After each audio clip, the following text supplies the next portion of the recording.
President Trump and New York City's Democratic Socialist mayor are texting each other, not about immigration, not about federal funding, about zoning laws. And if you think local housing regulations don't matter to national politics, you're about to see exactly how a 50-year-old bureaucratic process in one city could quietly reshape the president's entire economic agenda. Because according to sources with direct knowledge, Trump didn't just meet with Mayor Zohran Mamdani last November. He got animated. He told Mamdani he's wanted New York's development rules rewritten for years, and now they're staying in touch about it. This is the Uniform Land Use Review Procedure, ULURP. It's the 6-month multi-agency gauntlet that every major development project in New York City has to survive. Community boards, borough presidents, city council, the mayor, all with veto power, all with political incentives to say no. Trump called it a burden. Mamdani agrees. And that alignment between a Republican president and a Democratic Socialist mayor tells you something much bigger is happening than a policy conversation. It tells you Trump is thinking about legacy, about building, and about using unlikely allies to do it. If you're the kind of person who notices when political opponents start collaborating on infrastructure, you're already subscribed. If you're not, now's the time. Here's what most people missed. ULURP has been New York City law since 1975. 50 years of requiring public review, community input, and multi-stage approval for zoning changes. The Charter Revision Commission, the agency that evaluates legal reforms, said last year the process is fundamentally sound. They heard testimony, they reviewed complaints, and their conclusion was that ULURP works, that it doesn't need to be replaced. So why is Trump pushing to rewrite it?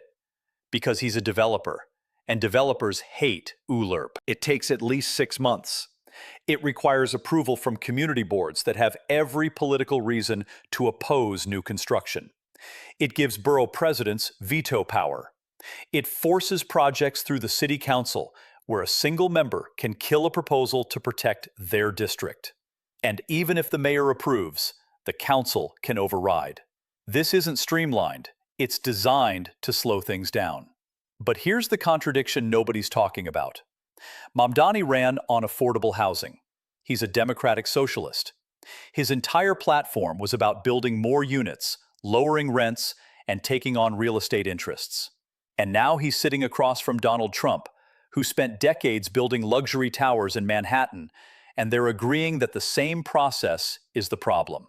That's not partisan politics. That's structural reality. Trump told Mamdani, according to Politico's source, that changing ULURP would make it a lot easier to build at scale. And Mamdani brought it up in the first place. He wanted to talk about it, which means he sees the same obstacle Trump does. But here's where it gets more interesting. They've been texting since November. Not once. Not a follow-up. Multiple messages, according to 2 sources familiar with the exchanges. Trump even said in a radio interview last month that he gets along very well with Mamdani, that he'd love to see him be successful. Because if Mamdani's successful, that's good for New York. Ask yourself, when was the last time Trump publicly rooted for a Democratic Socialist? If you're still watching, you're not a casual political observer. You're someone who actually wants to understand how power moves behind the headlines. That's exactly the audience here. And if you think this story ends with zoning reform, drop a comment right now with whether you think this alliance lasts or whether it collapses the second their political bases notice. Because that's the real tension. Mamdani's base wants affordable housing, but they also want community control. They want to stop luxury developments. They want to preserve neighborhoods. ULURP gives them that power. So if Mamdani tries to weaken it, he's not just going against NIMBYs. He's going against the progressive activists who put him in office. Trump's base doesn't care about ULURP, but they care about immigration, crime, and federal authority. And Trump is spending political capital on housing policy in a city that voted overwhelmingly against him. So what's really happening here? Here's the part that should worry both of them. ULURP reform isn't popular. Not with community boards, not with preservationists, not with tenant advocates who see any zoning change as a gift to developers. The Charter Revision Commission didn't recommend replacing it because they didn't hear testimony demanding it. They heard requests for tweaks, minor adjustments, not a wholesale rewrite. But Trump and Mamdani are talking about scale. about making it easier to build, and that means taking power away from the people who currently have it. Which raises the question, what does Trump actually get out of this? This isn't about zoning. It's about Trump positioning himself as the president who rebuilt American cities, the infrastructure president, the guy who cut red tape and made housing affordable again. It's a legacy play, and it's smart. Because if Trump can point to New York City, the bluest city in America, and say he worked with a Democratic Socialist mayor to build housing at scale, that's a bipartisan win.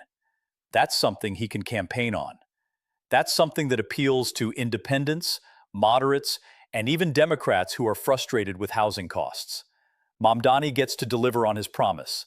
Trump gets to reshape his image. And both of them get to claim they solved a problem Washington has ignored for decades. But here's what's actually at stake.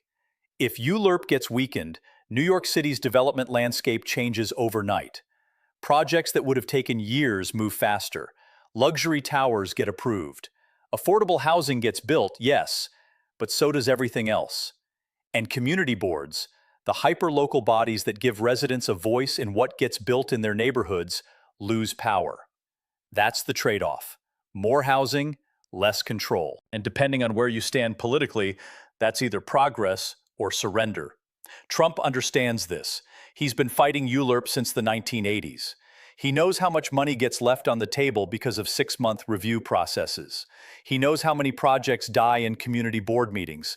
And now he's got a mayor who's willing to change it. The question is whether Mamdani can survive the backlash. Because the same voters who elected him are the ones who will protest if he weakens the process that protects them. The same progressive coalition that celebrated his win is the same coalition that uses ULURP to block developments they don't like. And Trump? He'll move on. He's not running for re-election in New York City, but Mamdani is. So watch what happens next. Watch whether Mamdani actually introduces legislation. Watch whether Trump keeps publicly supporting him. And watch whether this unlikely partnership survives the first wave of opposition. Because if it does, it's not just about housing. It's about whether two politicians from opposite ends of the spectrum can actually govern together, and whether the American public is ready for that. If you want to understand what comes next, the next video breaks down exactly how New York's community boards became this powerful in the first place, and why weakening them could trigger a political fight that goes way beyond zoning.